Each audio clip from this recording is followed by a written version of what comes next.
This brand new smartphone from 2023 has a 6.5-inch 90Hz display with a hole punch cutout, a 5,000 milliamp hour battery, triple cameras, a micro SD card slot for expandable storage, a headphone jack, and water resistance for $169. Nice. But what's the catch? There's gotta be a catch, right? So look, I've said it before and I'll say it again.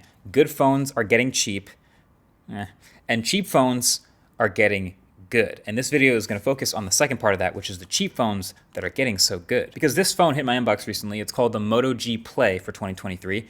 And if you've been paying attention to what Motorola's been doing recently, they've been making a lot of really good budget phones in the background for the past couple years. I just wanted to know personally, from using it myself, how do you end up at a phone that's a tenth of the price of the ones that I've been really enjoying? So on the outside, well, it's a pretty big phone, which I like, and there's actually a 6.5-inch flat 90Hz LCD display. Now, it's not the best looking screen you've ever seen. It's only 720p, so I can literally see pixels sometimes, and it doesn't get very bright. You know, viewing angles are pretty bad if you get off axis, and of course the bezels you can see are slightly thicker, especially in the chin, and there's this little bit of light fall off around the hole punch camera at the top. But the thing is, like, can you really pixel peep at this price? Like, this is plenty of screen for texting, web browsing, navigation, you know, flipping through apps, scrolling through social media, the classic stuff you want to do on a phone. Mission accomplished. You know, it's a big screen, so that's not the catch. But what about the build? You've probably picked up that it's a pretty big phone, but it's also made of plastic.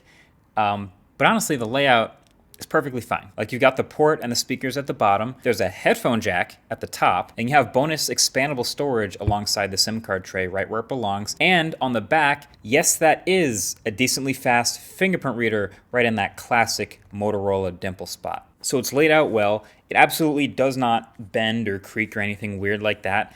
Plus, you might have heard, plastic is absolutely not the end of the world when it comes to a smartphone build. Obviously, the premium ones will really like to feel more premium and heavy, and so glass will do that. But this is often more durable than glass if you drop it, and some people like a lighter weight phone when it is this big. Also, it is still water resistant. I can't say waterproof. It's IP52, but it's water resistant. So the build, that's not the catch. So okay, what about the battery? You might be wondering. Cheap phone. It's excellent. Perfectly, unironically, not exaggerating, it's excellent, which actually shouldn't be a surprise given the spec. It's a 5,000 milliamp hour battery powering a phone with a 720p display. So you're good for a day and a half. Easy. 2 light days is no problem with 7 hours of screen on time. Now it's only up to 10 watt charging, which is pretty slow, and there is no wireless charging, but I'm not going to consider that a gotcha at this price. Again, it's like you can just charge it up overnight every night like a normal person, and battery life will be fine. And even the software is really good. It's virtually the same experience as their $1,000 flagship Edge phone, which is to say, near stock Android with a little Moto extra features sprinkled on top. So at its most basic, it'll kind of feel like a Pixel when you dig through like quick settings and notifications and the launcher. But then you get some Motorola widgets tucked in, you know, you get a couple extra settings in the settings app, but then you get this Moto app that lets you dig into your extra gestures and features that they've perfected over the years. The double chop for the flashlight, the 3-finger screenshot, you know, the peek display feature that gives you a peek at your new notifications, and even swiping down on your notification panel from the fingerprint reader on the back. Basically everything minus the double twist to quickly open the camera. Probably because the camera is not one of those things that you really look forward to on these super cheap phones. Oh wow, look at the light fall off. You can see it on camera. But either way, I'm happy to report that this camera is functional, which is like, that's what you would hope for at this price, which is, yeah, it's functional. I'm just not a huge fan of the triple camera layout here. Like, I know they're trying to look premium and triple cameras looks premium, but the top one is a 2 megapixel macro camera and the bottom one is a 2 megapixel depth camera for portrait mode. So I'm mainly just looking for this main 16 megapixel camera to be able to capture scenes, documents, you know, take photos and videos without problems. And it does, especially if you give it enough light. It's not gonna win any comparison tests, that's for sure. But hey, we ask a lot of our phones. Like, the fact that this $169 gadget can already make phone calls and send text messages and navigate you around the world and also play games and also browse the web, and it can also take decent pictures and 1080p videos, and that's solid. I initially had my suspicions about whether or not it was going to actually use this depth camera when I take a portrait mode photo, but it did yell at me when I covered it and tried to take a portrait mode shot, so it's paying attention to it at least. But when I took the photo and turned up the background blur, this is the cutout shape, which if you zoom in just a little bit, is truly bizarre. It's really bad. I've never seen anything this bad in my life. It really just said, yeah, we'll just save a little processing power here and use the zigzag cutout method from those scissors from preschool to make this work. But see, that's the thing. That is the catch. It's not the build quality. That's fine. And it's definitely not the battery life. That's great. It's not the cameras, and it's certainly not the software. It's that this phone is slow. Really slow. So this phone has a MediaTek Helio G37 chip inside and 3 gigabytes of RAM. Other phones with this chipset include the Tecno Spark 9, the Infinix Hot 12, and the Honor X7A, all of which retail well under $150 US. So clearly it's a cheap chip, right? And that's how it ended up in this phone. For some context, the Geekbench score of the iPhone 14 is this, and the Geekbench score of the Moto G Play is this. So when I say it's trying to save processing power by not really doing detailed portrait cutouts, I actually mean that. Like, it absolutely lacks any meaningful processing power. And I'm not nitpicking about like maybe it's just slow on some high-end games or something. No, this phone is slow all the time. It's slow to scroll and just like move around the UI. Now remember, I mentioned at the beginning that this phone has a variable 90 hertz display, but I'll be honest, it would have taken me a while to tell because it is almost never anywhere near 60 hertz. It's constantly hanging up and stuttering everywhere. It's slow to unlock. It's slow to open apps, not just huge apps, just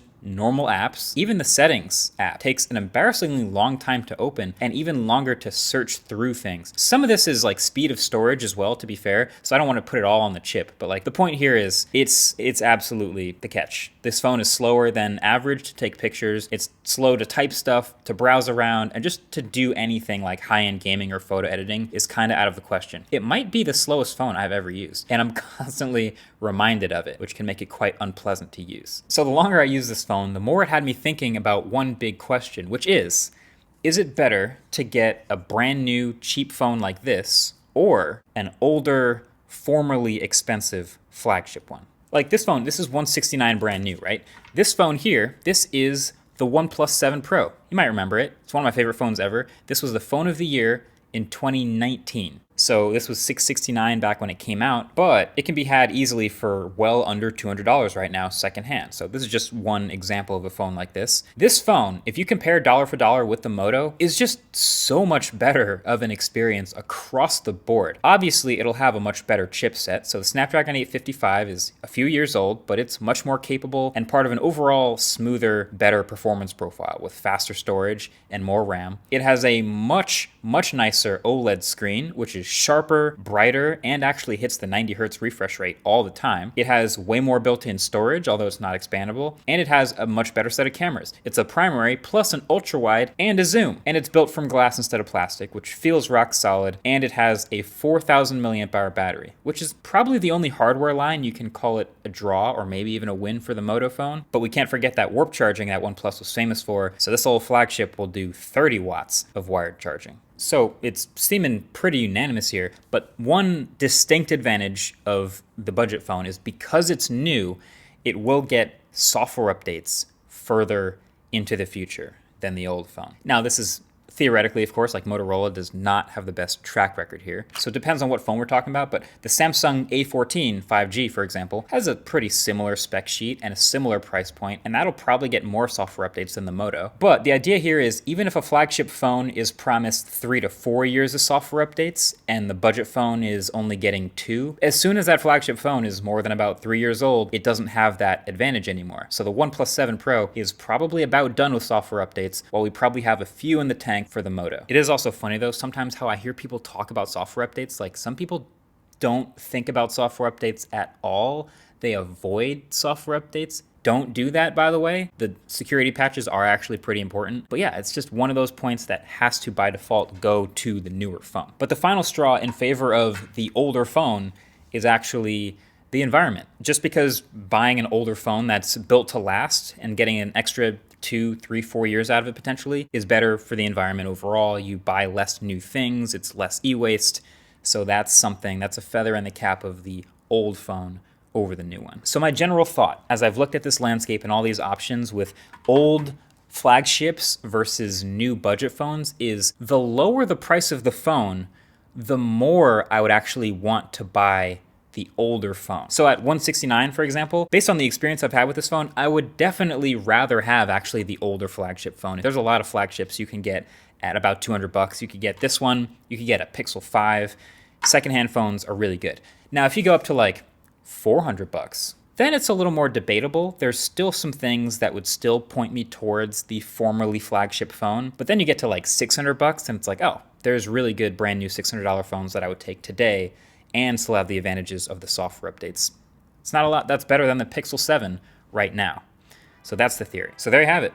At this price point, I'd prefer prehistoric premium over presently pleasantly priced. Thanks for watching. Catch you guys in the next one. Peace. Presently, that's a lot. Presently, pleasantly priced.